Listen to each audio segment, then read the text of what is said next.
This is Optimal Health Daily, episode 1054, Starvation Mode, a Myth or Reality, Part 2, by Serdar Tuncali of nerdgettingfit.com, and I'm Dr. Neil. Hello, happy Tuesday, and welcome back to Optimal Health Daily, where I simply read to you from the best health and fitness blogs for free. I cover fitness, nutrition, stress management, weight management, and lots more, just like an audiobook, but from a bunch of different authors, and always with permission from the sites. Now, today's post is part 2 from yesterday, so if you're new here or skipping around, I'd recommend listening to yesterday's episode first. That's episode 1053. And so I'm going to keep this intro nice and short, so if you're all caught up, let's hear part 2 and continue optimizing your life. Starvation Mode, a Myth or Reality, Part 2 by Serdar Tuncali of nerdgettingfit.com. Long-term starvation. Long-term starvation can be defined as fasting or consistently under-eating for an extended period of time. The primary outcome of long-term starvation will be weight loss. Since weight is one of the primary factors of basal metabolic rate, as you lose weight due to long-term starvation, your basal metabolic rate will slow down. If your goal is to lose weight, this is an inevitable outcome of weight loss. Therefore, there is nothing you can do to avoid this. However, studies show that basal metabolic rate slows down further than expected after significant weight loss due to a process called adaptive thermogenesis. If you are fasting or following a low-calorie diet, the thermic effect of food will go down as a result. However, since calorie restriction is a requirement for weight loss, the decrease in the thermic effect of food during your diet is also inevitable. Eating more frequently will not change the thermic effect of food as long as you're eating the same number of calories. Staying in a caloric deficit for a long time or fasting will slowly decrease your glycogen stores. Furthermore, you may feel tired or unmotivated to work out. These factors will affect your exercise performance, and you may not go as long or as hard while you are starving. Strategically timing your meals around your workout may attenuate the effects of starving on performance. Studies have also shown that as you lose weight, non-exercise activity thermogenesis, or NEAT, decreases. Even if you make a conscious effort to move more by taking the stairs, walking more, and being more active, your unconscious movements will slow down. For example, maybe you won't fidget as much, maybe you won't toss and turn in your sleep as much, or you may even blink less. Signs and symptoms of starvation mode. How do you know if you are causing a metabolic slowdown by activating the so-called starvation mode? 1. You are always hungry. During a weight loss diet, it is reasonable to feel hungry from time to time. This is just temporary and a small sacrifice for a bigger reward. However, if your hunger becomes a problem and causes you to binge eat later, this is a sign of something going wrong. Hunger is controlled by 2 main hormones, leptin and ghrelin. Leptin makes you feel full, whereas ghrelin makes you feel hungry. As we lose weight, leptin levels go down and we feel hungry. Since leptin is released from fat cells, it is natural to have less leptin as you lose fat. However, it has been shown that leptin levels drop in response to a large calorie deficit, regardless of fat loss. 2. You feel lethargic. If you feel too tired to do the things you usually do, you may be experiencing the effects of starvation mode. Getting out of bed, going to the gym, cleaning your house, or taking the stairs seems like too much, and you just want to take a nap instead. The calories you burn through non-exercise activity thermogenesis are decreasing. As a result, you won't burn as many calories throughout the day, and your weight loss will slow down or stop altogether. 3. You hit a weight loss plateau. If you eat the same amount of calories and exercise the same way, and still you no longer lose weight, you may be experiencing starvation mode. There are 2 things to consider before jumping to conclusions. First of all, as you lose weight, your calorie needs will be lower. Therefore, you need to recalculate your calorie needs after losing weight. The second point is that weight loss is never linear. Body weight fluctuates, and not losing weight in a few days is not alarming. If you fail to lose weight 2 weeks in a row, then it's time to make a change. But if your calories are low enough and you exercise the same way, then you are probably not burning as many calories through non-exercise activity thermogenesis due to starvation mode. 4.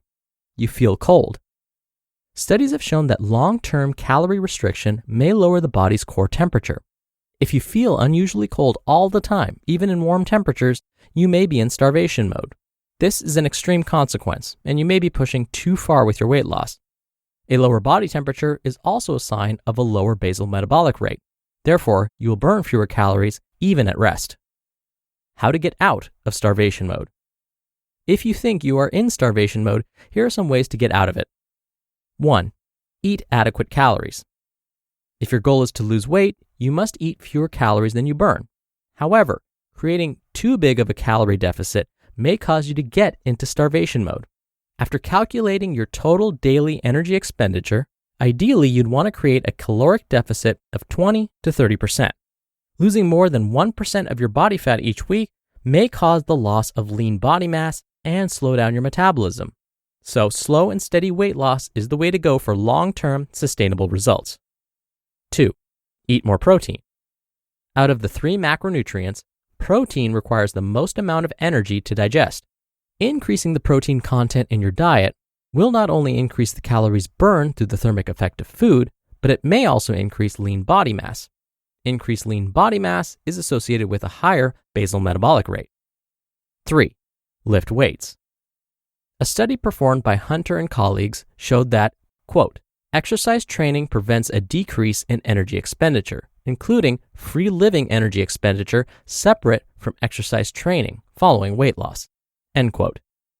Lifting weights will also help you preserve or increase lean body mass during weight loss. As I mentioned before, more lean mass means more calories burned every day.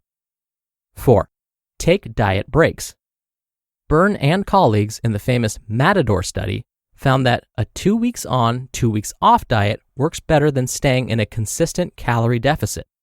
Taking diet breaks will attenuate the effects of low calorie consumption on leptin levels. For a diet break to work, it needs to be somewhere between 2 days and 2 weeks. A diet break doesn't mean you can eat whatever you want. During the diet break, you need to increase your calorie intake to your body weight maintenance level, but not more than that. You can take a break from your diet for a few days every time you experience a weight loss plateau. Bottom line on starvation mode. Starvation mode is the long-term effect of calorie restriction and weight loss. However, it is not what you hear in the mainstream media. Your body won't go into starvation mode because you skipped breakfast or you forgot to snack in the middle of the day. Make your eating schedule fit your lifestyle and personal preferences. Your metabolism is not a delicate flower, and it can handle a few hours of not eating. However, avoid following extremely low-calorie diets and don't attempt to lose more than 1% of your body weight per week. You just listened to part 2 of the post titled Starvation Mode, a Myth or Reality by Serdar Tuncali of nerdgettingfit.com. Dr. Neil here for my commentary. I often get asked how many calories should I be eating to help me lose weight? I hear all these equations and things, but can't you just tell me how many calories I should consume? Patients of mine usually aren't thrilled when I respond by saying, well, it depends on a number of factors. First, I need to calculate your basal metabolic rate.